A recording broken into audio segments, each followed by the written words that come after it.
Chayo, el hippie. Demasiado. Hoy tuvimos bien, ¿ya?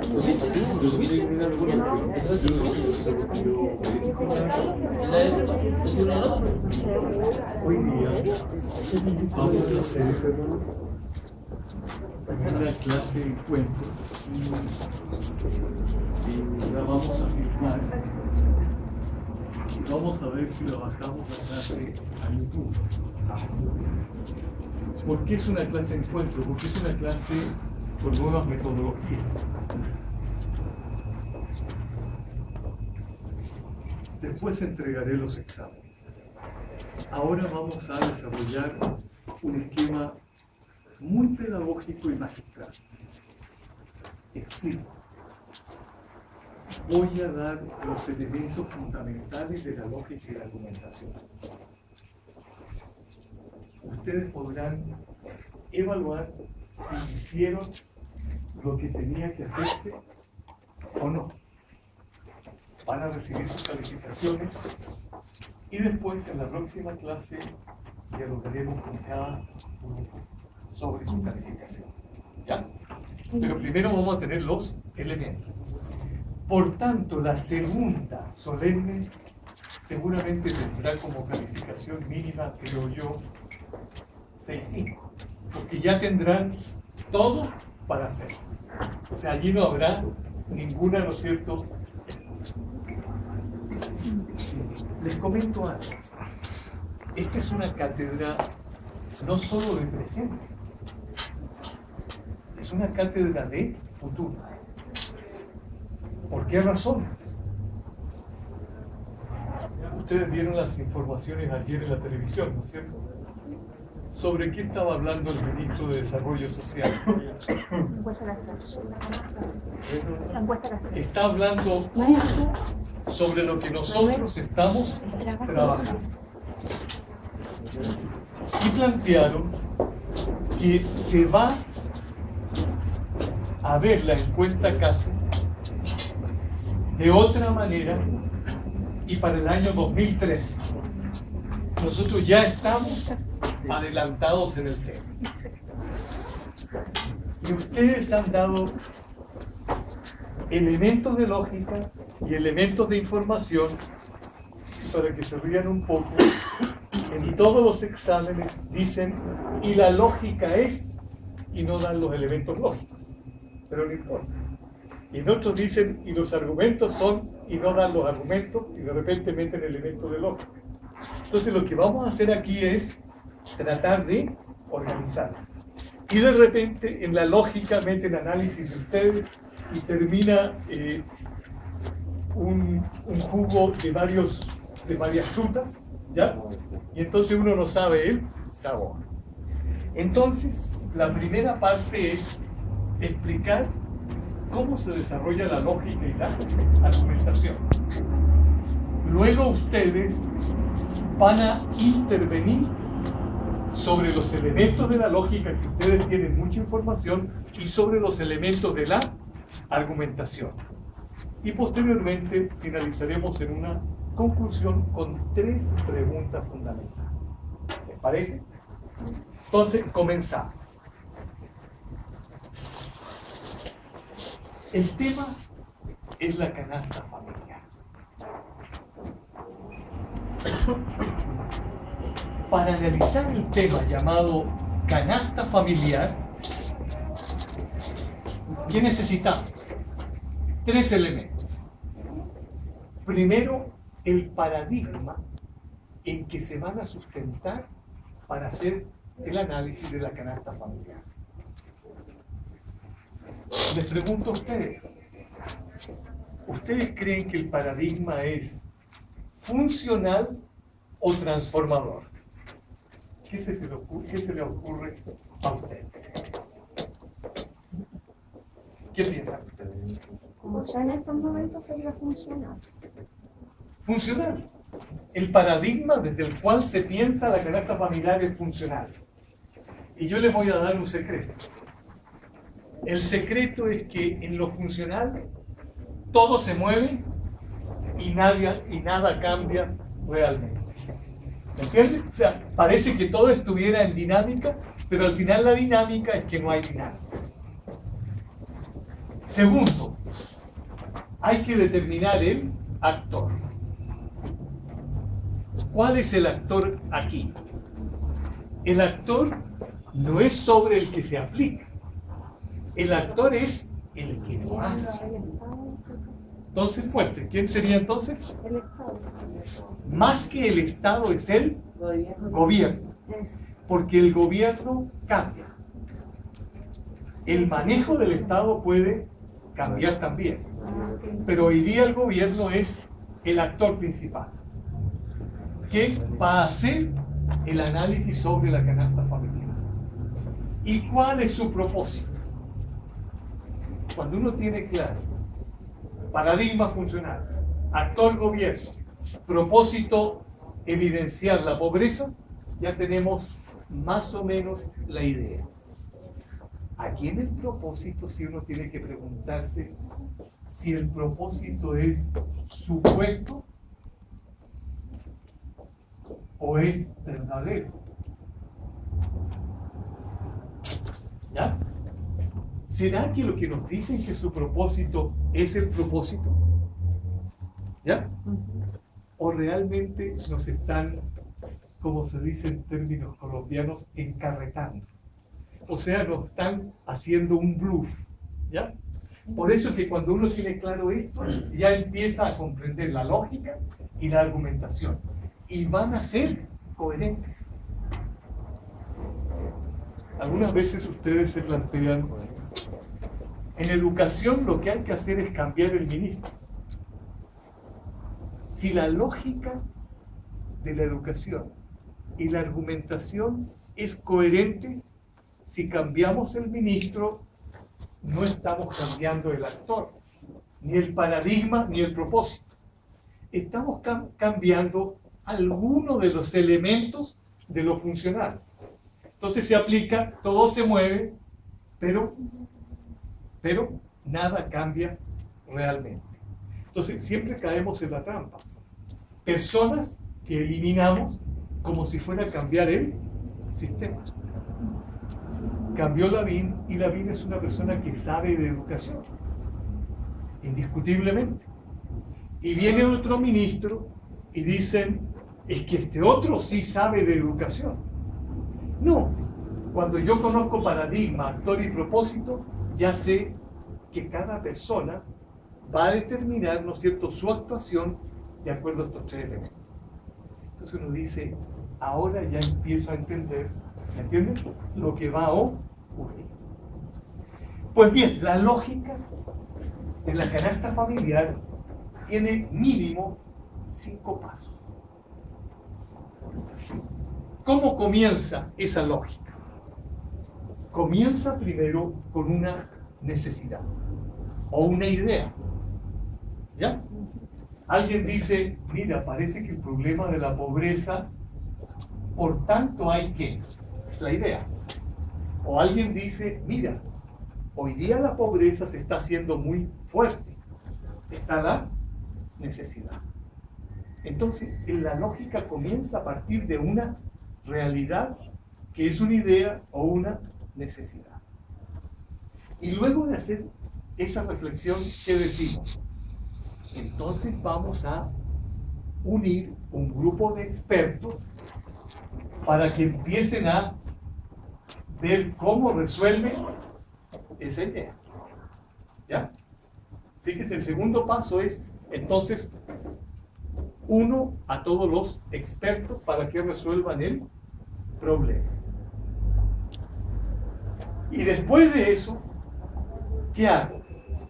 Aplico lo que los expertos han dicho que es el instrumento o lo que se debe hacer en ese momento. ¿Captan la lógica? O sea, van paso por paso, por eso se llama lógica. Es un procedimiento que va seguido, uno por uno. No podemos partir de la necesidad a la aplicación de un instrumento que no hemos estudiado. Por eso vamos a ver que la argumentación afirma la lógica. Luego de eso, de aplicado el instrumento, ¿qué tengo que hacer? Volver a los expertos, ¿no es cierto?, que tuvieron esa idea para determinar si publico todos los resultados o publico parte de esos resultados. O analizo, entre comillas, bien esos resultados. ¿Ya? ¿Sí capto? Analizo, entre comillas, bien los resultados. ¿Qué significaría para ustedes analizar, entre comillas, bien los resultados? Lo que le conviene al ¿Cómo? gobierno. Lo que le conviene al gobierno. Lo que le no. conviene al gobierno o no. Yo me adelanto.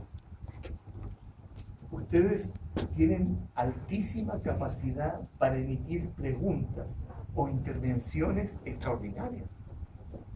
Un estudiante planteó, es que hoy día hay una discusión. ¿Qué pasa si transparentamos las cifras? ¿Será que Chile tendrá la misma imagen internacional? El día de ayer, cuando se empezó a discutir o a plantear que se va a hacer una nueva encuesta, alguien planteó una pregunta. ¿Y qué pasaría si se usan los criterios, lo que hemos estado viendo aquí, los criterios adecuados para determinar la canasta familiar? Y la respuesta que dio dijo, seguramente la pobreza aumenta el doble. ¿Qué se imagina? Pero ahí vienen preguntas que yo me hago. Si un gobierno fuera perverso, vamos a hacer una cosa como especial. Si un gobierno fuera perverso, ¿le convendría transparentar la pobreza? Claro. ¿Saben por qué?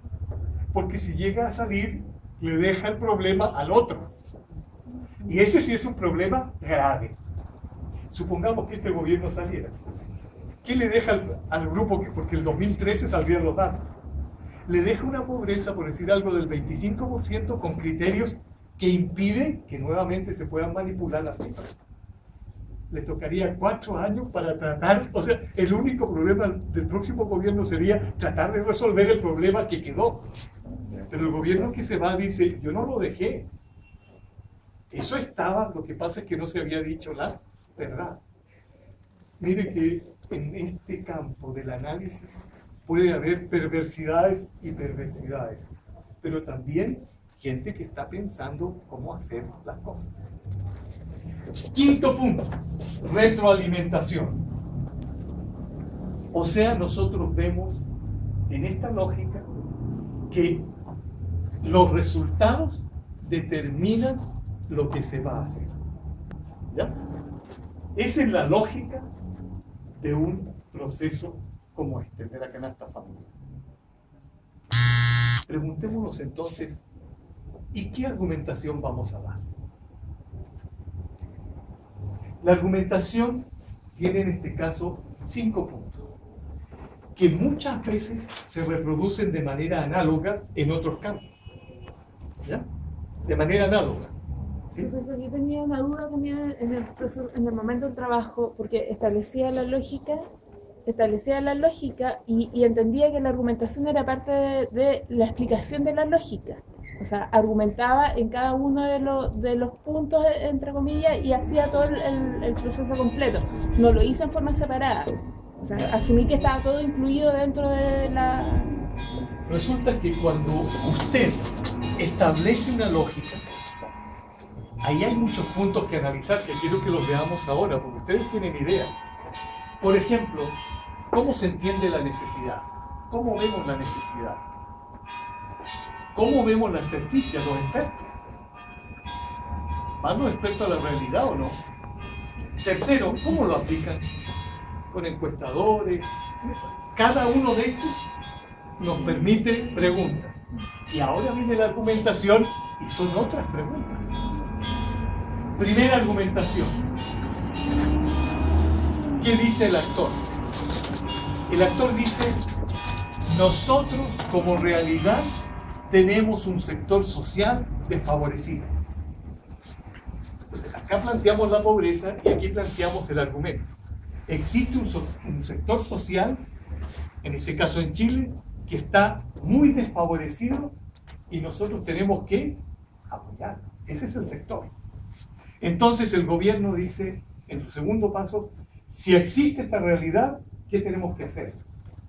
El gobierno tiene que actuar para resolver o atenuar. Aquí no hemos planteado eso. Aquí estamos planteando los pasos que se van dando. Y aquí planteamos los fundamentos por qué hacemos esto. ¿Ya? Segundo, entonces, el gobierno tiene la obligación de actuar para resolver o atenuar ese problema. Tercero, ese actor tiene que garantizar, que es el argumento, vamos a garantizar que cuando estudiemos el tema, ese tema va a ser estudiado de manera científica, por tanto nos va a conducir a la verdad.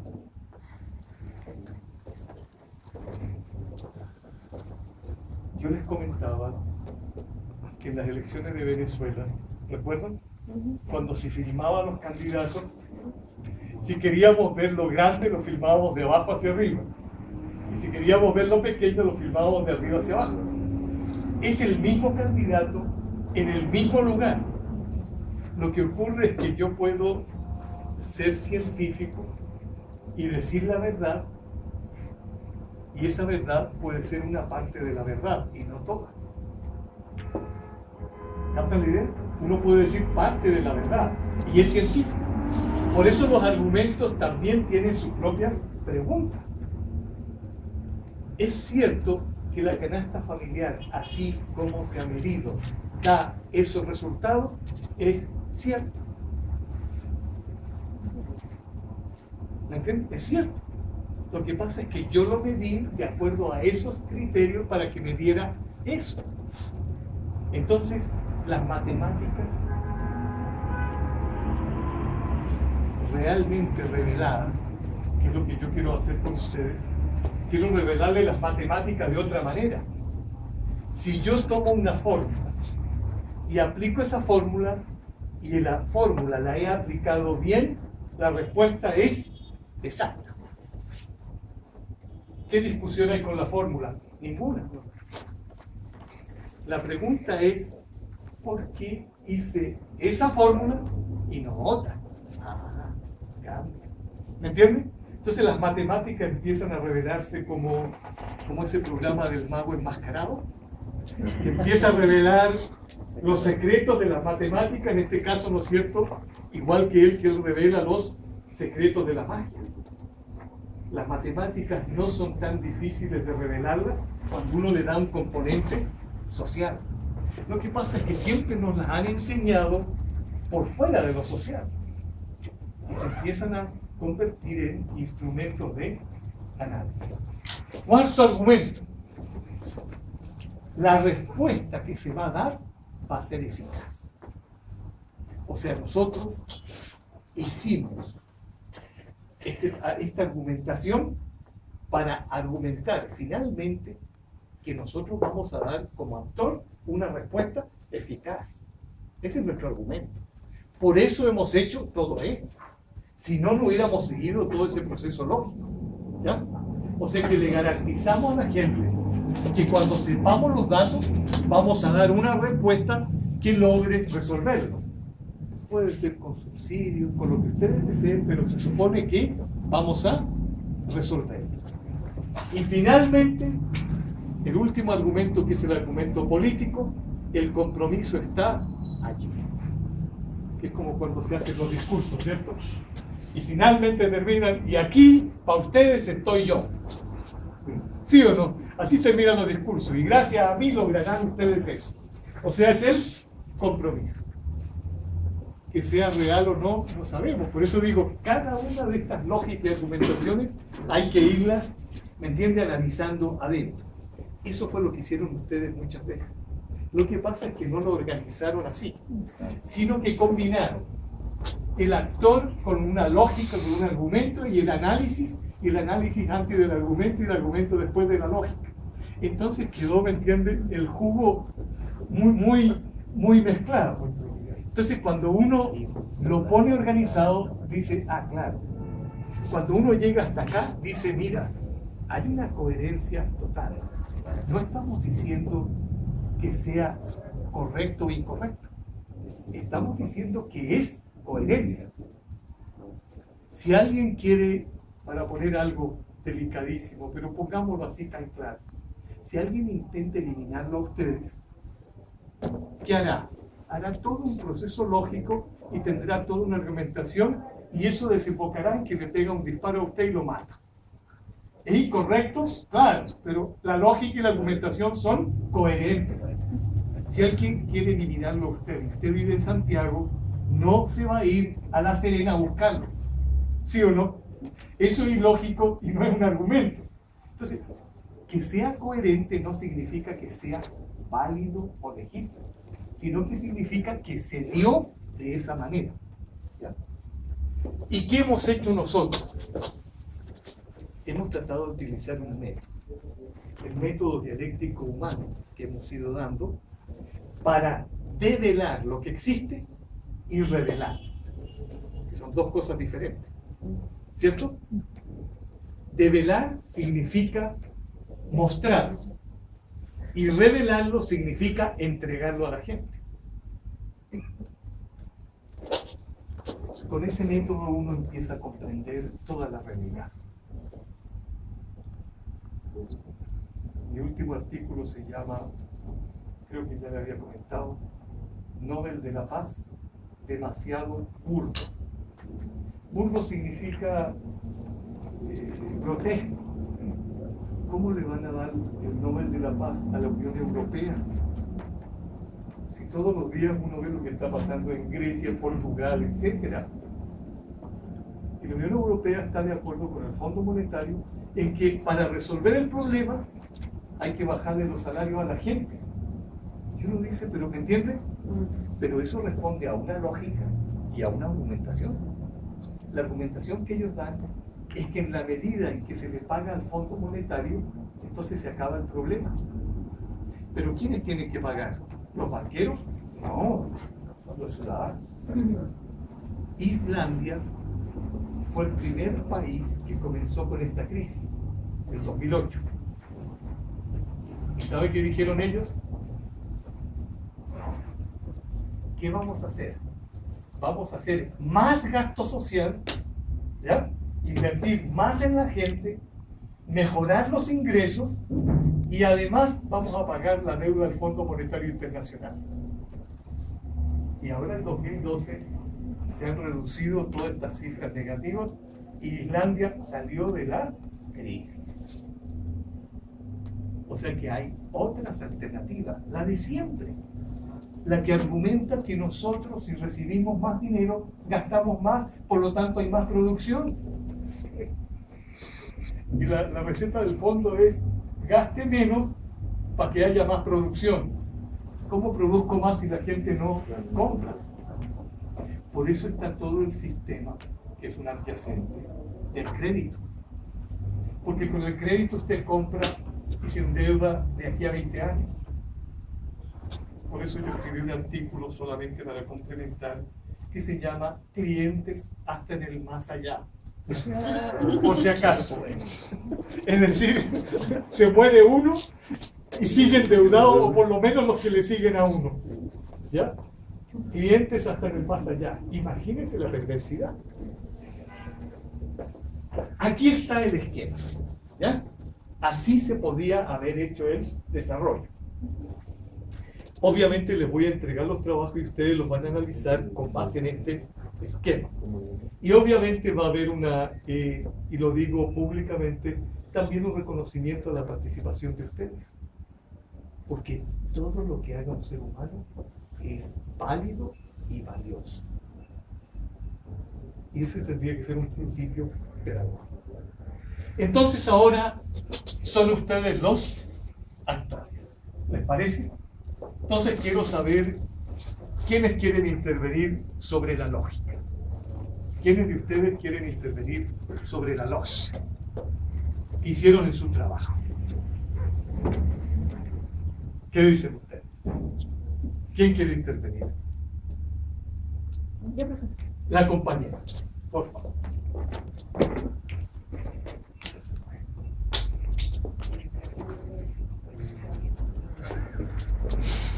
parece.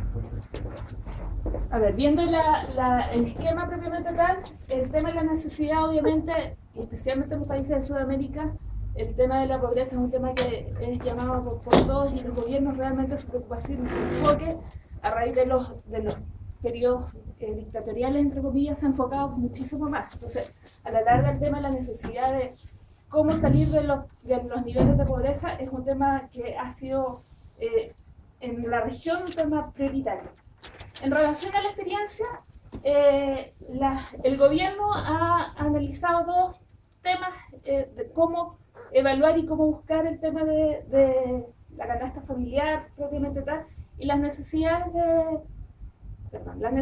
de cómo buscar cuáles son los alimentos y las necesidades básicas para el tema de superar la pobreza. Por un lado, en una época el Instituto Nacional de Estadística estableció unos niveles para ver cuál es el tipo de consumo que tenía Chile y cuáles eran las necesidades que el consumidor tenía para establecer su forma de vida. Eso se hizo de diferentes formas y diferentes procesos hasta que llegó un estándar relativamente básico.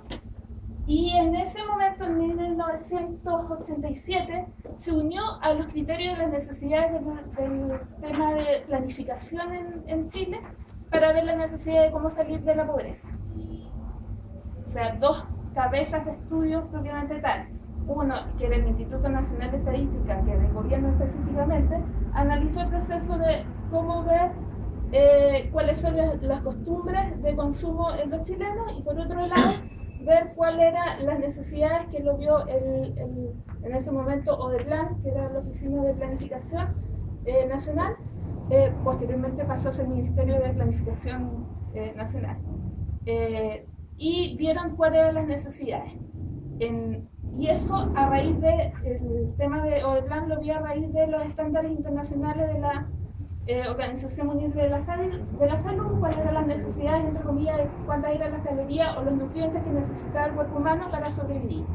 Entonces se dio el análisis de cuánto eran los alimentos, la cantidad de nutrientes que necesitaba y qué es lo que consumía. Se hizo un análisis de qué es lo que se consume y comparándolo con las calorías o los nutrientes, y se estableció una cantidad de alimentos básicos, y esa cantidad de alimentos básicos los estableció en kilos y después se hizo la canasta de alimentos básicos y la canasta de necesidades básicas, que es paralela, entre comillas, a cuáles son las costumbres de consumidor de consumo de los chilenos. O sea, son dos canastas separadas que en algún momento se unificaron para ver las costumbres de consumo y las necesidades básicas para sobrevivir. En ese momento, en el 87, se estableció, se empezó a dividir el proceso. Se vio realmente cuánto es lo que se consume, pero por un lado, y el proceso de cuánto es lo que realmente se necesita para vivir por otro lado. O sea, ya no se volvió a unificar el proceso. Claro, la aplicación era buena porque se veía el tema regional y el tema local, que es lo que realmente necesitaba el chileno para vivir y sobrevivir con las costumbres básicas que tenía, pero por otro lado se fue alejando de las necesidades básicas. De hecho, se estableció el tema de consumo de alimentación, pero no se estableció otro tipo de temas, sino solamente se multiplicó por dos, pensando que en ese momento las necesidades de otro tipo de cosas, como la vivienda, la educación, el tema de recreacional, etcétera, que también son necesidades básicas para una persona, más allá de que sea pobre, no se tomó de lado, sino que se multiplicó por dos. Se hizo el análisis de multiplicarlo por dos y de ahí siguió para el resto del proceso. La evaluación a la larga en Chile es que los análisis han sido, entre comillas, medios cambiados porque no hay una correlación del consumo, no hay una correlación de las necesidades generales de la población y por último no hay una realidad de lo que pasa en la actualidad, porque el análisis se hizo en el 87 y no se hizo una costumbre constante. Y a la larga, en estos momentos se está haciendo la necesidad de una retroalimentación para compararlo con el proceso de consumo, para ver cuáles son las necesidades básicas reales y para ver el proceso posterior de que además no solamente el tema de la alimentación lo básico para el tema de pobreza, sino que además buscar algunas otras información que es básica también para salir de la pobreza o cuáles son los estándares para salir de la pobreza. Muy bien, muy bien. ¿Quién más quiere intervenir primero sobre la lógica? No es venir adelante tampoco, sino que pueden dar algunas ideas que le merecen dudas en el trabajo que hicieron ustedes, o preguntas que quisieran hacer sobre esta lógica.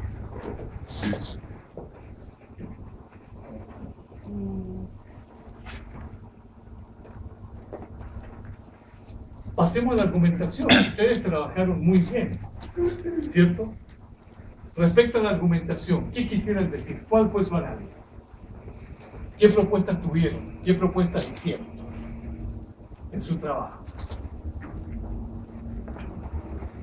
¿Quién quiere intervenir? La compañera.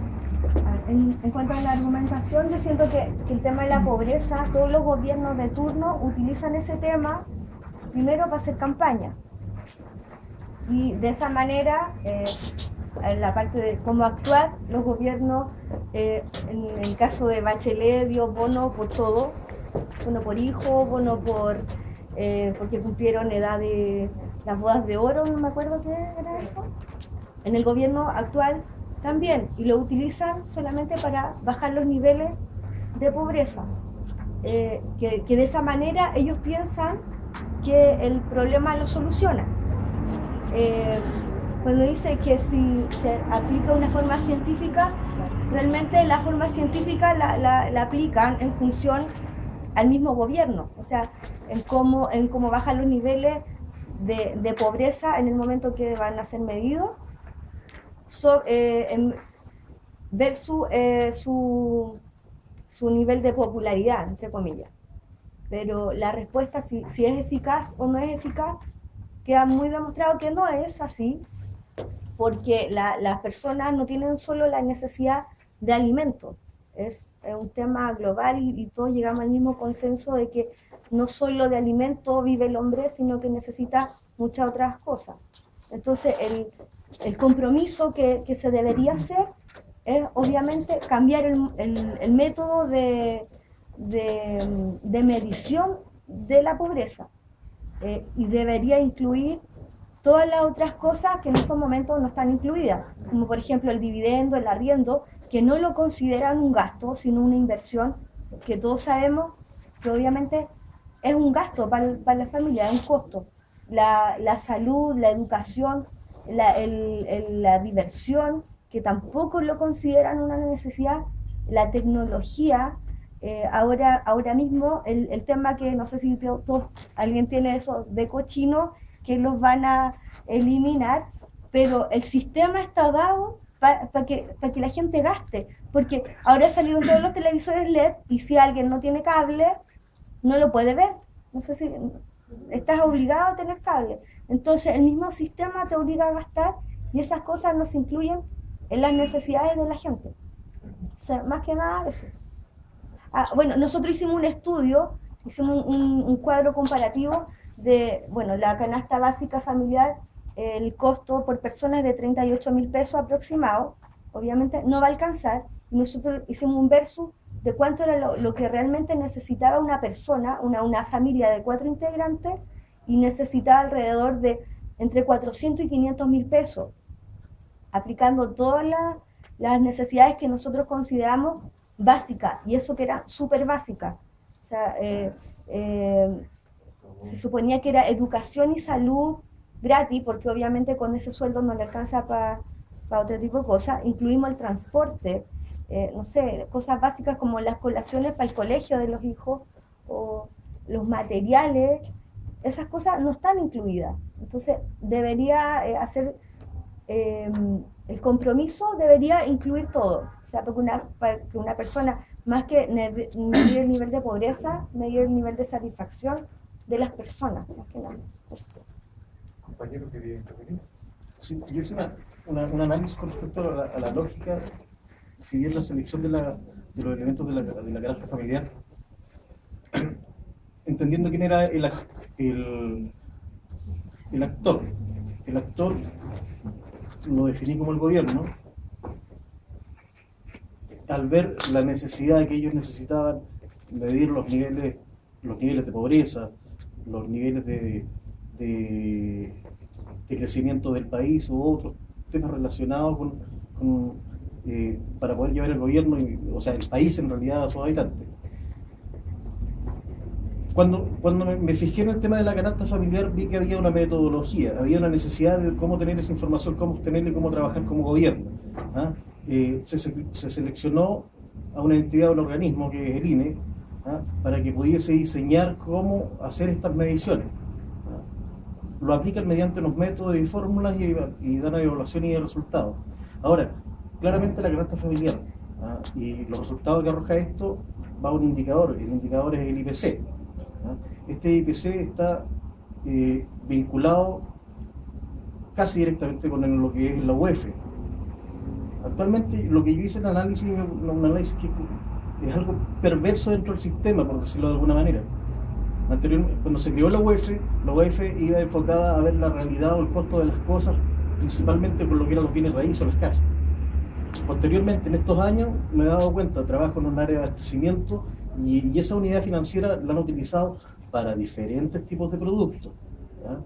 Y el día de hoy, uno puede ver, pide un crédito financiero por cualquier, pues está medio en UEF para la salud, está en UEF, y todo sube. Y esto se transforma en un círculo, porque los indicadores que con esa metodología dan a tender a subir el IPC, y va subiendo, y por lo tanto la gente que trabaja con esta unidad financiera tiende a subir los precios.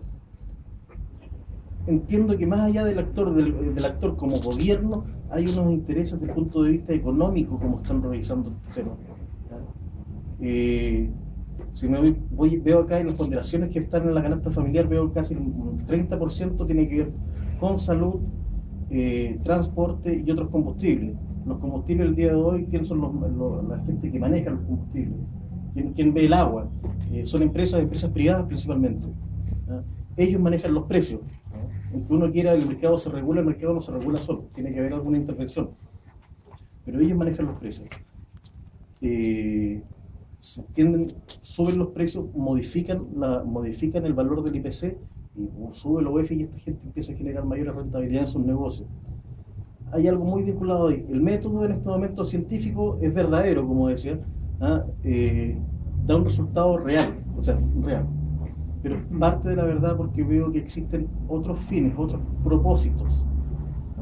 No es tan solo medir el tema, puede ser un tema de gobierno, decir este es el nivel de pobreza que tenemos el día de hoy, o lo hemos bajado.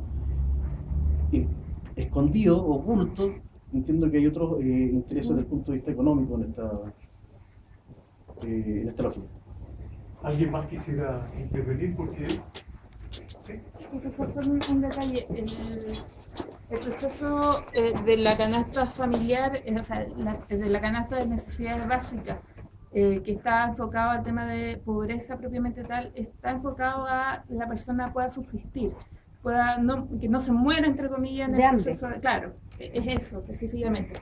La canasta que está analizada, el índice del IPC específicamente, del precio consumidor, está vinculado a cuáles son las costumbres, entre comillas, de las personas y cuáles son las necesidades para vivir, entre comillas, una familia normal, no del nivel de subsistencia para la alimentación. Entonces, ahí es donde se produce el error y el desequilibrio en cuanto a qué sirve, entre comillas, para comer y para sobrevivir, qué sirve para establecer una familia normal y cuáles son los parámetros de una familia normal o base para vivir en convivencia normal.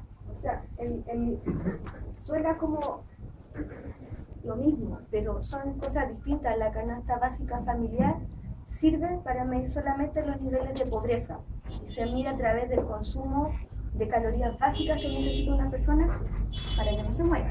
Y el IPC mide el crecimiento y la variación de los precios, que ahí incluye transporte, incluye salud, son totalmente distintos. Pero sí, a lo que tú dijiste... Pero ¿sabes qué? Lo que pasa es que yo selecciono, digo, esto es lo que gasta, es un ente. ¿Y por qué pondero tanto? ¿Te das cuenta? Si pero la el gente selecciona, IPC, ese es IPC. pero sí no se está bien. Pero no están incluidos ¿Por qué no en están? Porque ustedes lo dijeron delante. ¿Y por qué no incluimos otras cosas que no están ahí? Que yo Es creo que es el no- compromiso, eso es lo que uno está pidiendo, que eso se haga real. Pero no me Pero el IPC conviene yo como actor mantener esos elementos que están ahí con esas ponderaciones porque tengo otros que fines. al gobierno no le conviene, porque si tú tomas en cuenta esos elementos que están en el IPC, los niveles de pobreza van a ser mucho mayores que si yo tomara lo básico. El día de hoy en el gobierno, y nos hemos dado cuenta, hay mucha gente del mundo empresarial que está ahí. Pero en este gobierno, pero es que esto se arrastra del 87. O sea, si tú haces la canasta familiar con los mismos productos que tiene el IPC, la pobreza sube 3 veces. Porque no está incluida la salud, el transporte, higiene, el RON, lo de vestible, todo eso está incluido en el IPC, cosa que en la canasta familiar, la básica de alimentos, es totalmente distinto. O sea, suena parecido, pero son cosas totalmente distintas. Uno mide los niveles de pobreza y el otro mide la variación de precios. ¿Alguien más quiere intervenir? Porque ya íbamos a empezar a provocar una gran discusión y es interesante. Lo importante por ahora va a ser dejarnos preguntas. Por ejemplo, y en concreto, ¿a quién de nosotros nos sirve el que se haga la canasta familiar? Pero de nosotros no, ojo. Pero sí hay un quintil que claramente es beneficiado con esto. Porque independiente de eso, por malo que sea el sistema, por malo que sea el nivel de medición, hay un sector que sigue siendo beneficiado. Que no es la gran mayoría de los chilenos, claramente. Pero sí es el sector más pobre de la sociedad. Perfecto. Solamente dejo la pregunta para que sigamos profundizando. Y con resolver el problema relativamente, es decir, que sigan durando, no viviendo, son dos cosas diferentes, durar y vivir. Se siguen manteniendo. Sí, resolvemos el problema. Por eso la pregunta es si la canasta familiar le sirve a la gente. Sí le sirve a algunos sectores, a determinados sectores. Por ejemplo, le sirve a un sector, sin identificarlo, que demuestra que el país va muy, muy bien. Le sirve a otros sectores para dar cifras de tipo internacional. ¿Ya? Sirve para que haya más turismo. Entonces uno dice, hay gente que está interesada en ese sistema. Ayer planteó el ministro Lavín la posibilidad de que se empiecen a generar nuevos criterios, que son los que están planteando ustedes.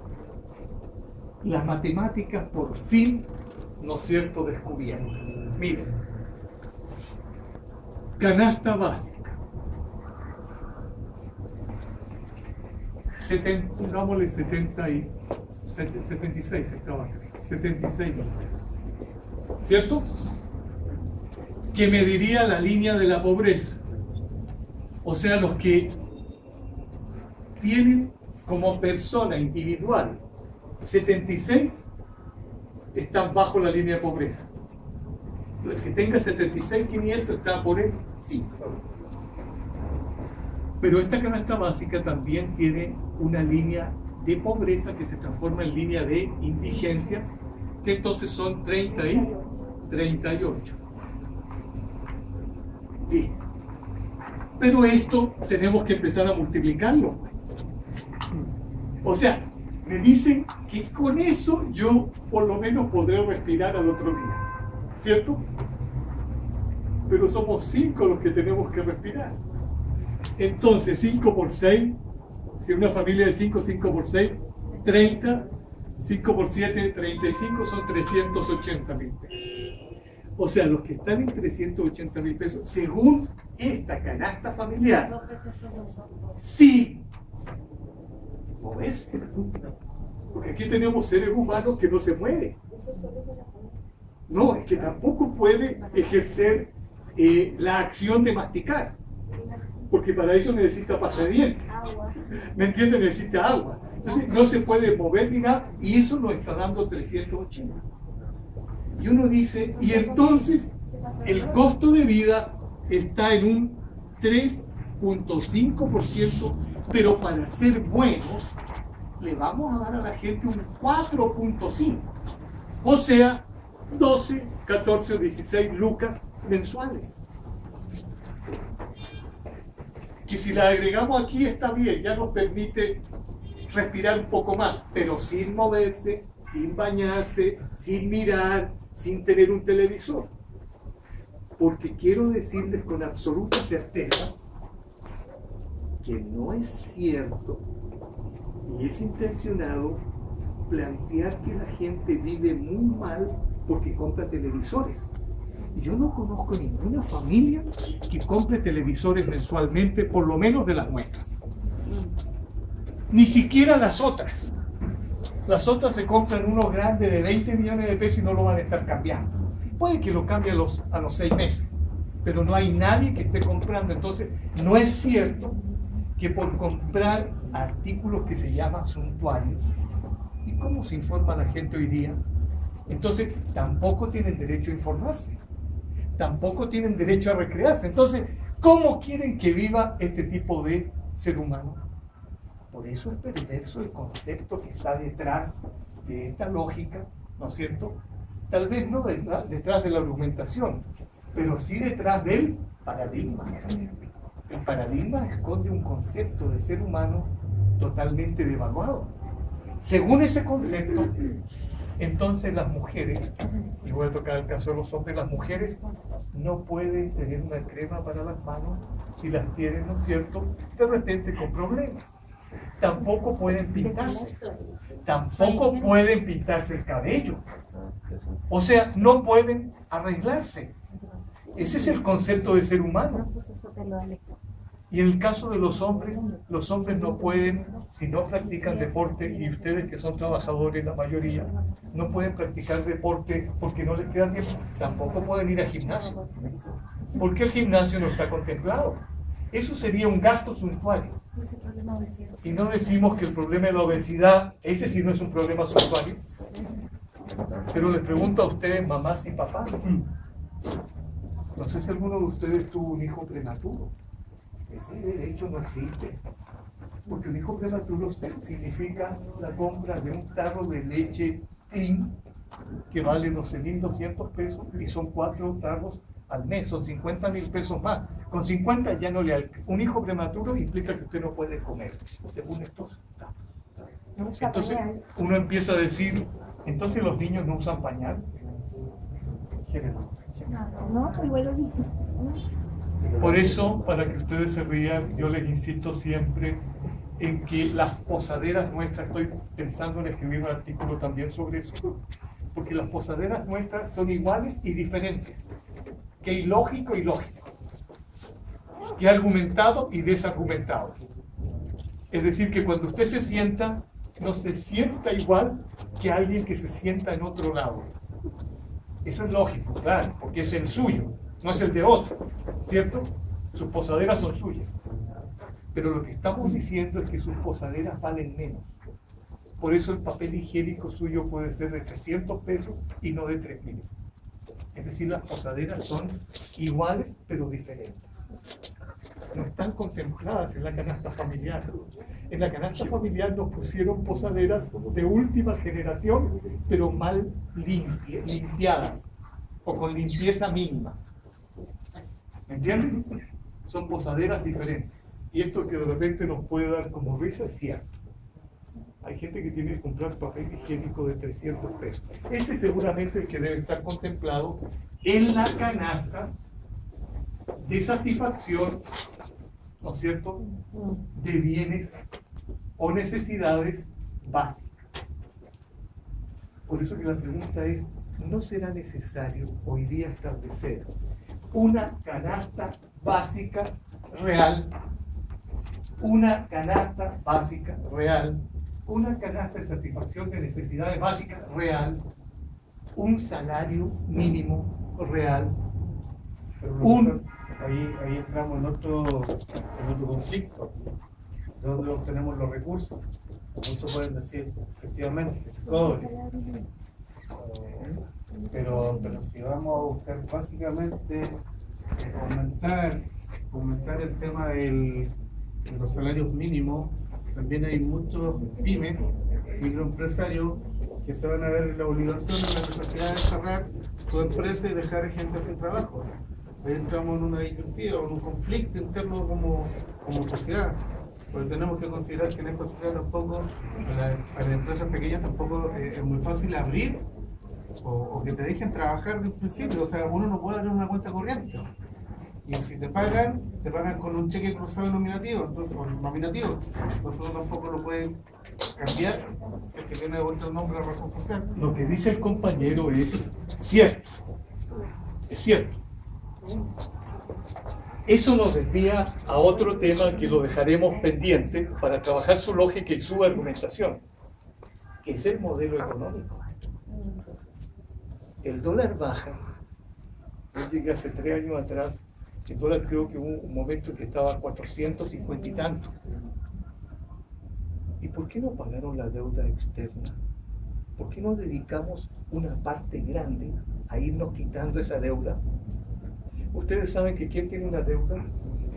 El Fondo Monetario Internacional dice que por cada 1.000 millones de pesos que presta hay que devolverle 1.700 millones. Así es la historia, real. Las matemáticas reveladas. Entonces nosotros por cada 1.000 millones en la realidad tenemos que pagar 1.700.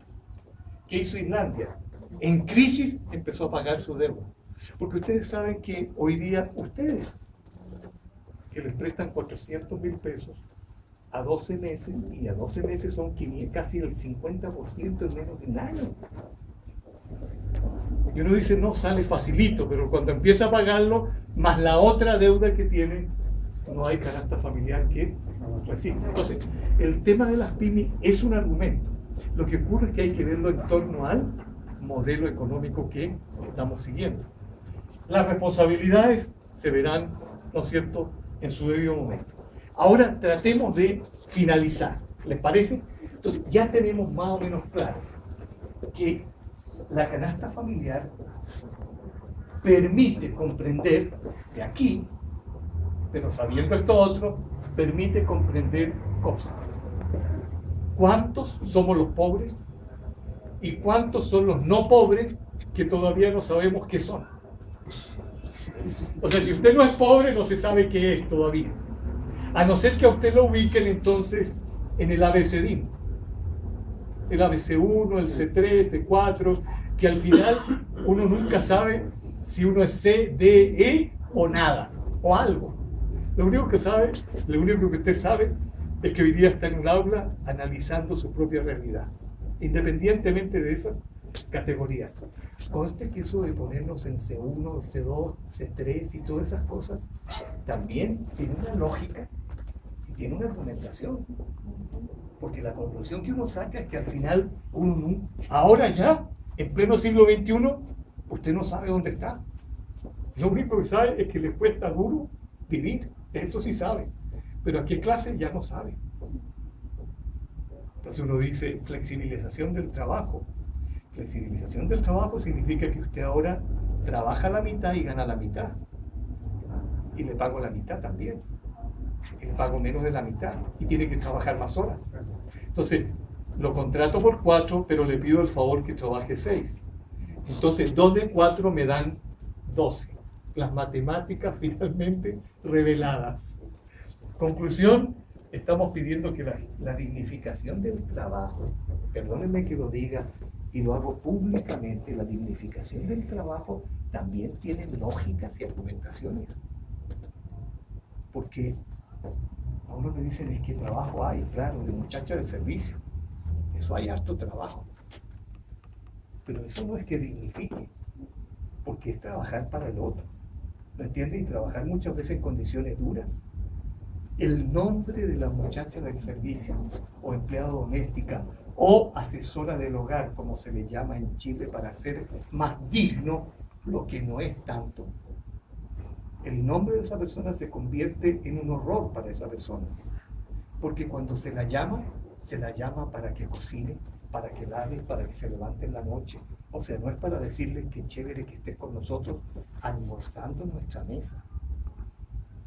En Chile, un país tan clasista, almorzar con la muchacha del servicio o asesora de hogar no es bien visto.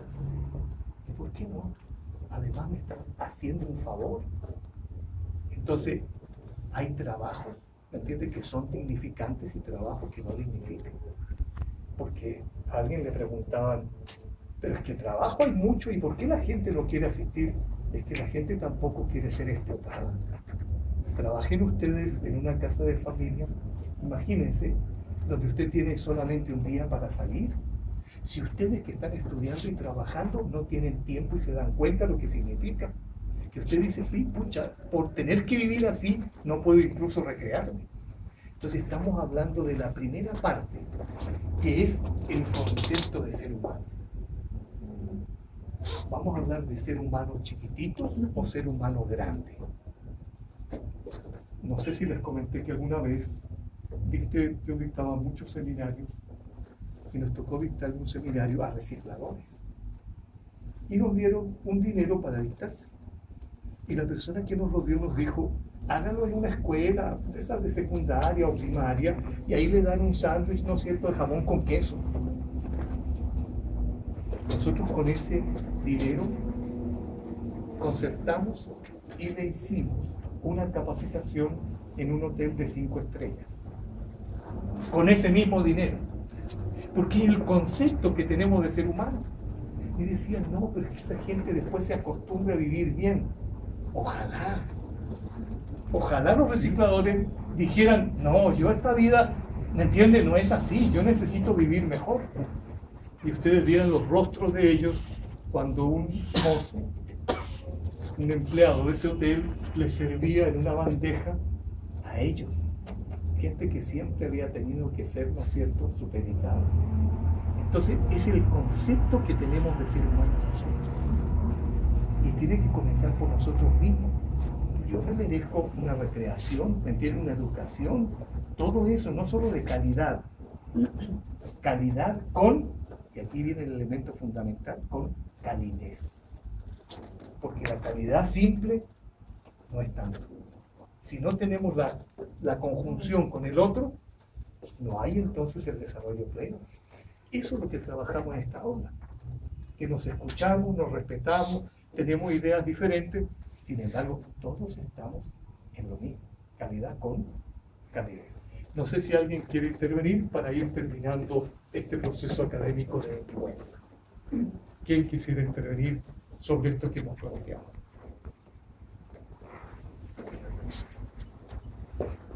¿Tienen alguna pregunta sobre esto que hemos trabajado? ¿Quedan algunas dudas? ¿O a uno ya le queda claro cómo es el espectáculo que estamos viviendo?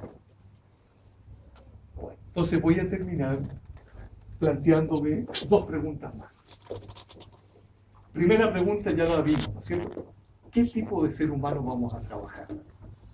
A nosotros nos parece que si se sigue trabajando un tipo de ser humano que no tiene derecho a ser un ser, caeremos en la nueva canasta familiar que incluso bajará esas cifras para que baje la pobreza.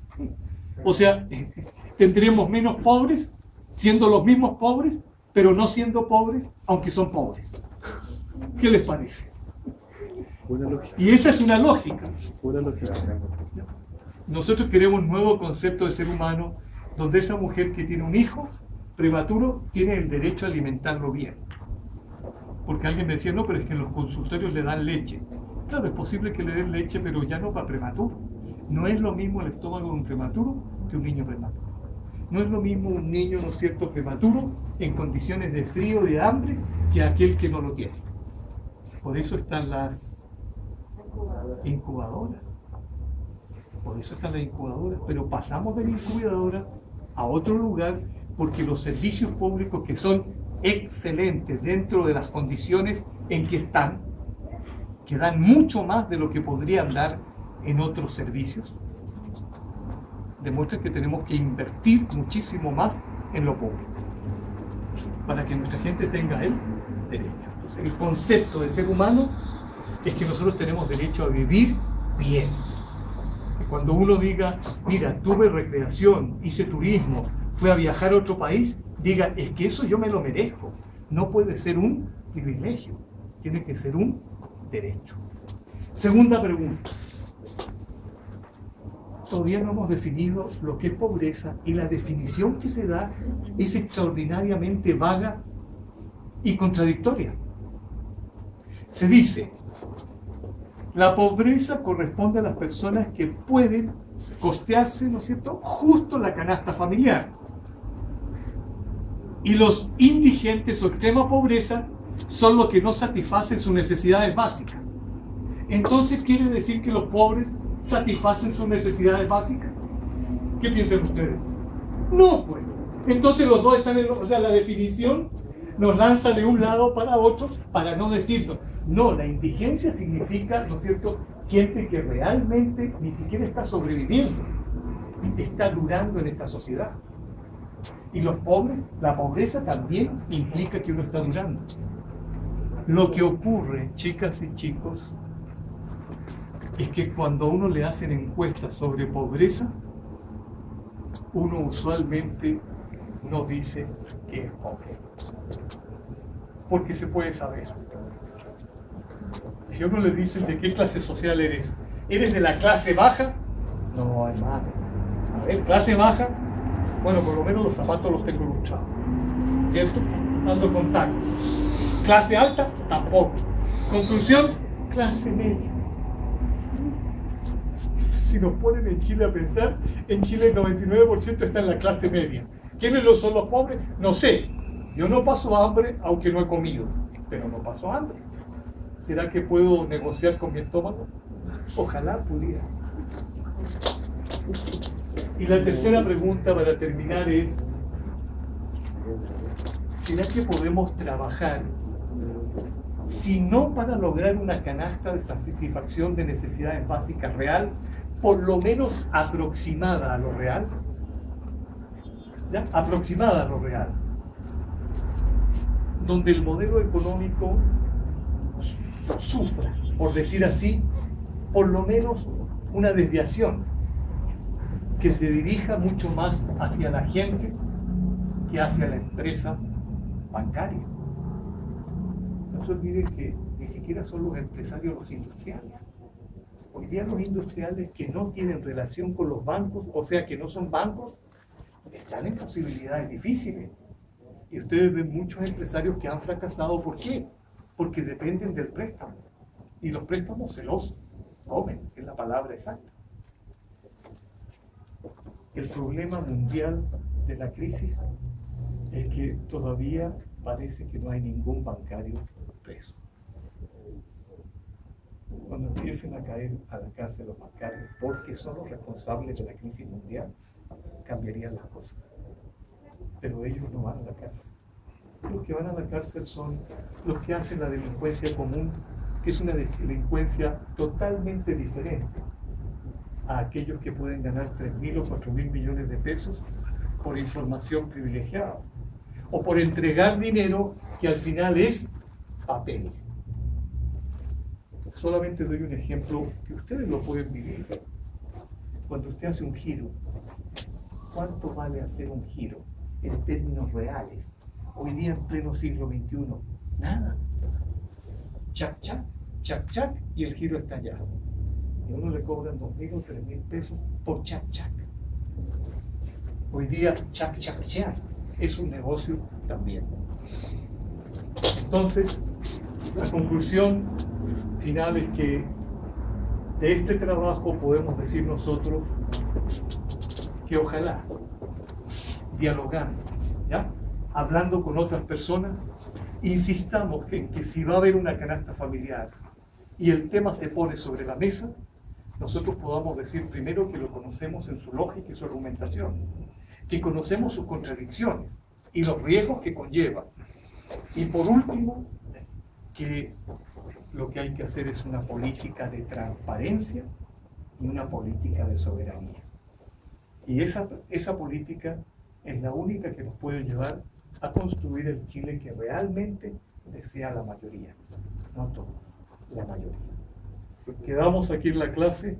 Voy a entregar entonces los exámenes para ustedes. Muchas gracias, chicos. Voy a entregar.